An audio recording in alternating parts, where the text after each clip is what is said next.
Why it happens that some companies actually have success with innovation and some others do not. A startup company must innovate to survive. A large and established enterprise does too, but they don't realize it, or it is less obvious that they have to be innovating to create new markets at the same pace. Why it's important to think about innovations not from the product perspective, but actually from the market perspective, from the supply chain perspective, from the user experience perspective. There are billions, if not trillions of dollars being invested in R&D and innovation projects, but only roughly 5% of projects succeed. So when you looked at historically where the companies were spending their money, they were disproportionately spending their innovation dollars into creating a better product.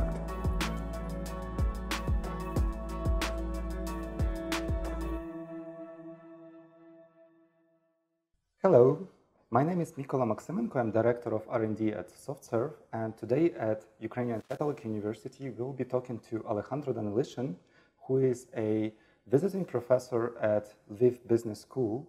And Alejandro has more than 25 years of experience working with large enterprises at Deloitte Digital, and he teaches at Lviv Business School course on disruptive innovation. So we'll be talking about how to disrupt the market, how to find the points of innovation at different markets and at large organizations. So with this, I want to welcome Alejandro to answer the first questions that I have. Thank you, Mykola. Nice being here.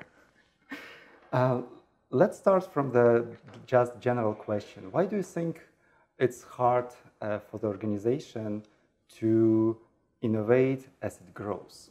So we know that small organizations, they innovate naturally, and we have a lot of small startups who actually bring interesting ideas out of the pocket. But when the organization grows, it gets harder and harder and harder. So let's start by thinking about what innovation is. Innovation is a change in the processes by which a company transforms resources, human capital, actual capital, information, etc., into products or services. So the reason for which a small company or a medium-sized company needs to innovate is because they're trying to bring a product or a service to market. Large enterprises, once they are established, there's multiple reasons or different forms of innovation that they pursue. They can pursue innovations as a way of achieving higher degrees of efficiency. Therefore, they can free up capital to reinvest in the business.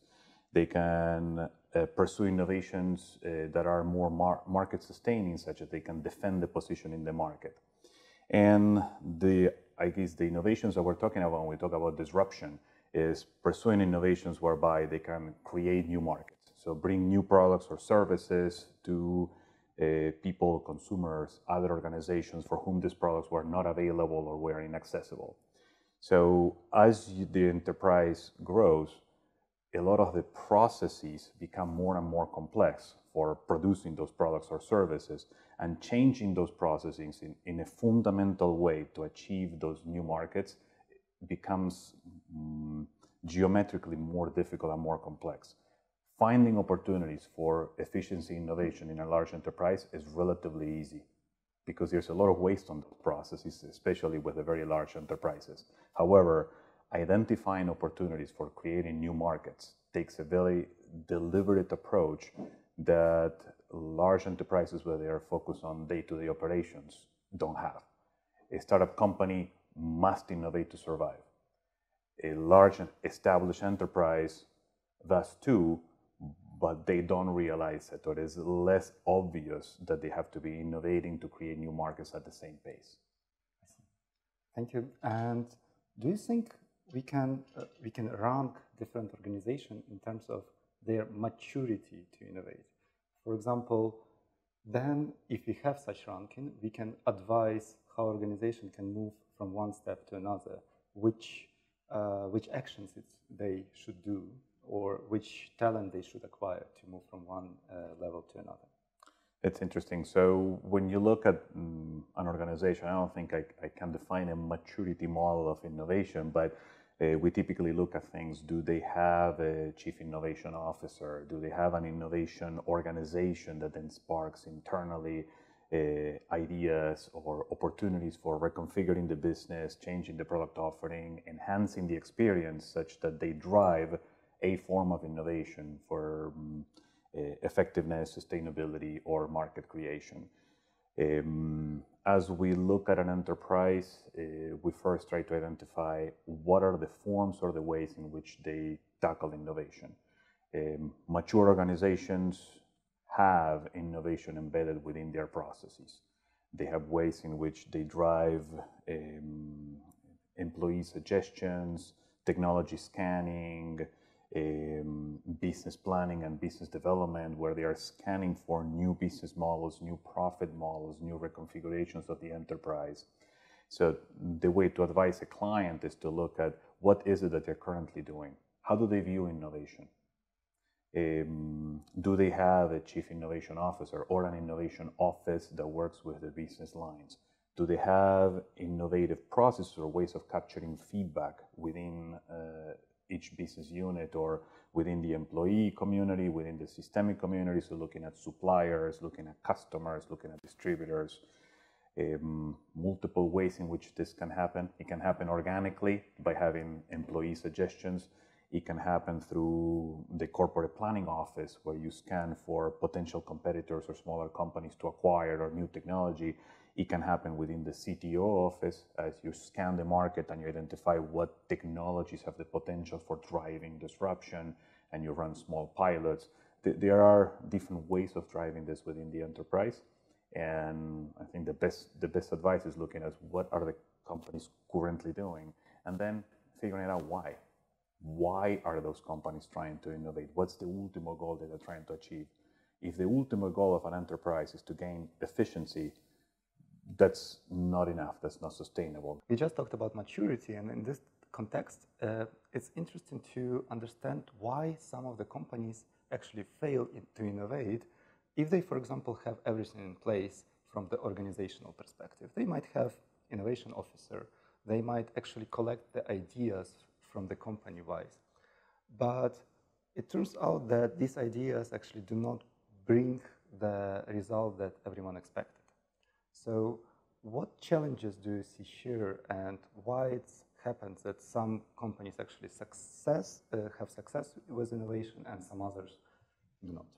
I think that the biggest challenge is if a company already committed to innovation and invested both money and human capital into creating the roles of the innovation office, and they set the processes in place, they are collecting data, they are scanning technology disruptions, they are scanning the market for new business models and ideas, and they still fail to innovate.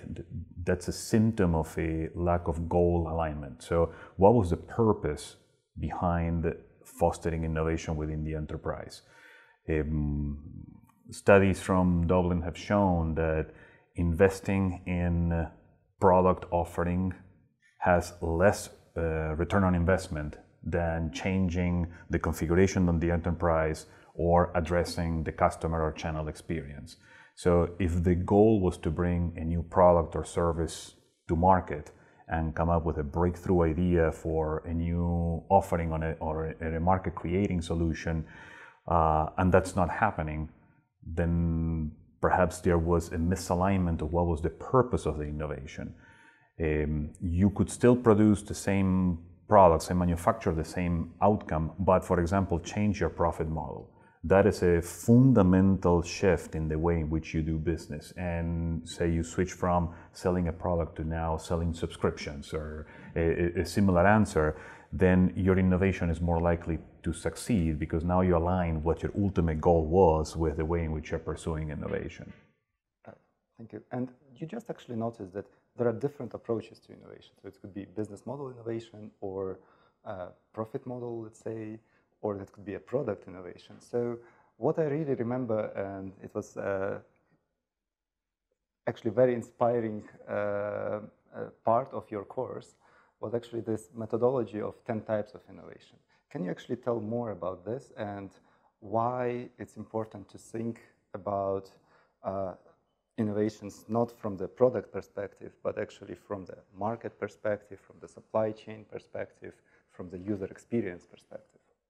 And so many years ago, Dublin conducted a study that figured out that while innovation is very hot, if you look at the top 20 topics that CEO face on a daily basis, innovation is likely to land on one of the top 5 topics.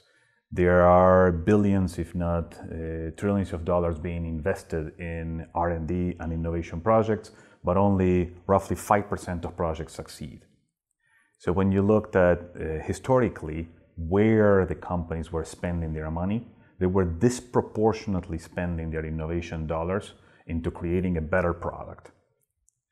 However, the companies that succeeded were observing a higher return on investment when they put the innovation dollars behind what we call the business configuration or the experience spectrum. So looking at the ways in which you can change your profit model, your internal structure, your network configuration, the internal processes that you follow, or looking at the service that you provide, the channels that you use for distributing your goods or services, the brand, and ultimately the customer engagement model that you're pursuing. So in the absence of changing your product offering, you could achieve higher returns in reconfiguring your business or reconfiguring your value chain and ultimately your consumer experience. Excellent, thank you. And from your experience actually working in this field already for more than 20 years, so can you actually outline what are the major changes that you've seen over, let's say, the last decade? Yeah, it's one of the things that is interesting is Clayton Christensen defined the innovations as being driven by a technology enabler. So if you look at what's happening these days in this market is for the very first time in history, technology is readily available, cheap, ubiquitous, and it requires no learning curve or a very minimal learning curve, such that everybody has access to digital technologies. And the cycles of technology evolution are accelerating. So the one thing that we have seen as changing very drastically in the last decade is the cycles of innovation are being accelerated. The speed at which new entrants are coming in the market is increasing. The speed at which new business models are being created is accelerating, and also ultimately the consumer expectations are changing on an ongoing basis. What I advise my clients, or what we see, is the battlefield for market dominance has shifted away from having a better product or a better service to delivering a better holistic experience for that end consumer. And when you are in the battlefield for experience, that change cannot be glass deep. It's not that I'm going to launch the coolest app to promote my product and that's good enough if my manufacturing processes, my supply chain, my back-end systems, my value delivery solutions cannot support that change in the consumer experience. That has a very limited lifespan. So we see a lot more focus on holistic transformations, restructurings, looking at ways of embracing more agile ways of working. And I don't mean just the agile within the IT community, I mean business agility. It used to be that enterprises laid out 5-year plans. Now they're looking at laying out 12-month plans, 6-month plans. You set up an objective. What's the value that I want to achieve as an enterprise? What is a strategic direction? What are my cascading choices of strategy for the next 18 months? But then how we're going to get there, businesses are becoming significantly more agile than they were 10 years ago. Right. And in that respect, actually, you mentioned about the technological side on that. So as a Deloitte, you actually are, at a Deloitte, you are actually a thought leaders in this field. So you actually monitor the trends. You have a really great technological radar, I would say.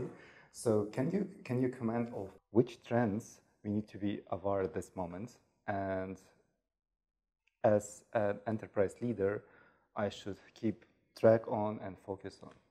So we do publish yearly our digital technology trends. where we looked over the course of the last 10 years. Actually, right now was our 10th anniversary of launching the Tech Trends.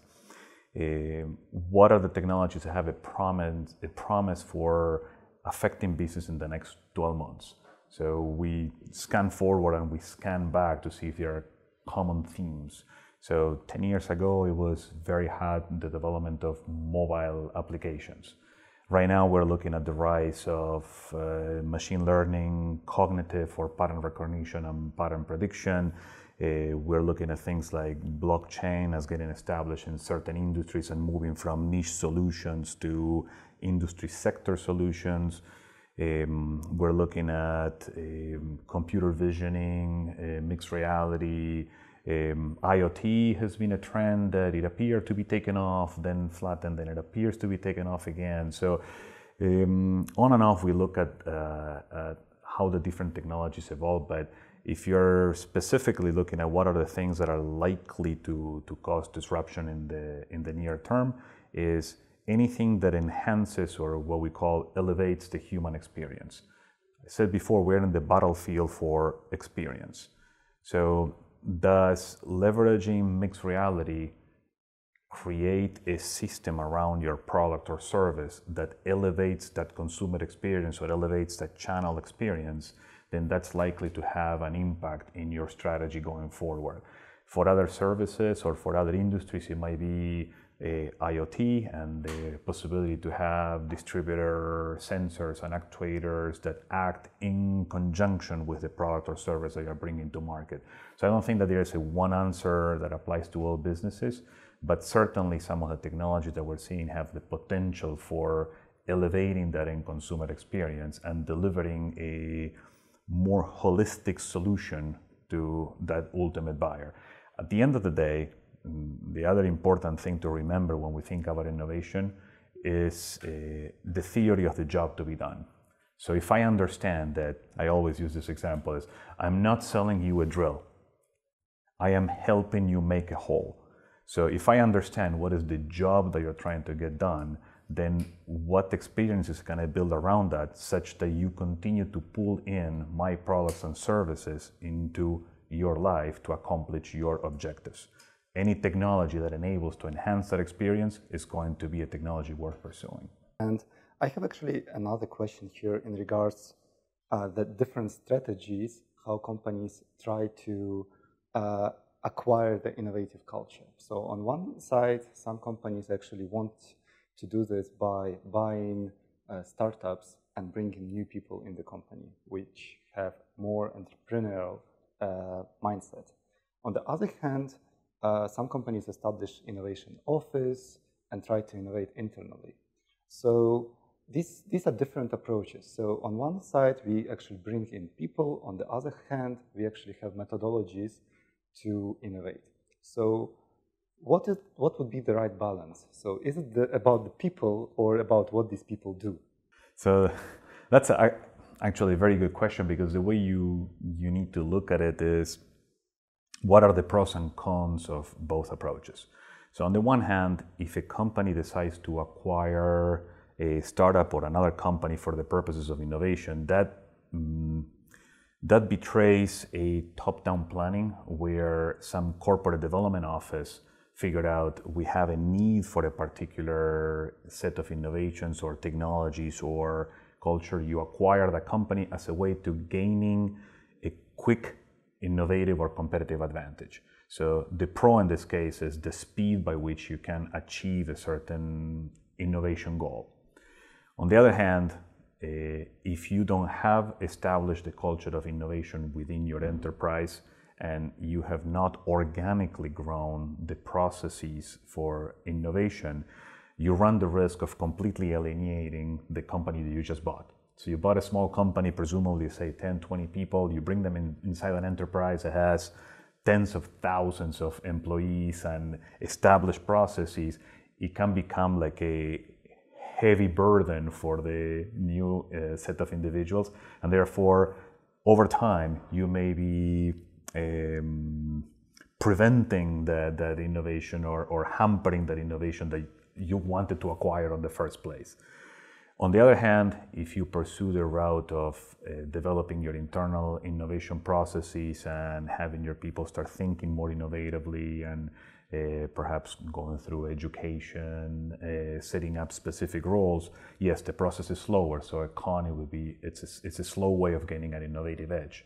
But it has the advantage of being embedded within the culture of enterprise. So it's likely to be more long-lived a solution. At the end of the day, the answer will be like in typical consultant fashion, it depends. Are you trying to achieve speed? Are you trying to achieve a sustained plan? Is it a bottoms-up innovation play or a top-down innovation play? And you may end up doing both. You may end up acquiring a company to accelerate some aspects of innovation and at the same time building a structure around them that then diffuses within the entire culture of your enterprise. Thank you. Perhaps I will ask the last question. So you focus a lot on the digital disruption. So is the digital the only way? No, certainly not. And I have a few examples that I share as part of the course where the innovation is not driven by a technology enabler. If it is driven by a technology enabler, it's not necessarily one of the typical digital forces that we discuss. However, as Clayton Christensen underlined, is generally or in most cases, technologies are driven, so innovations are driven by a technology enabler. And the most readily available technology enabler in these days are the digital forces, because it allows for ubiquitous computing, it allows for elastic access to memory and storage, it generates thousands of events that can then be analyzed for understanding and predicting patterns of behavior. There are social media and networks that achieve a multiplier effect within a digital platform.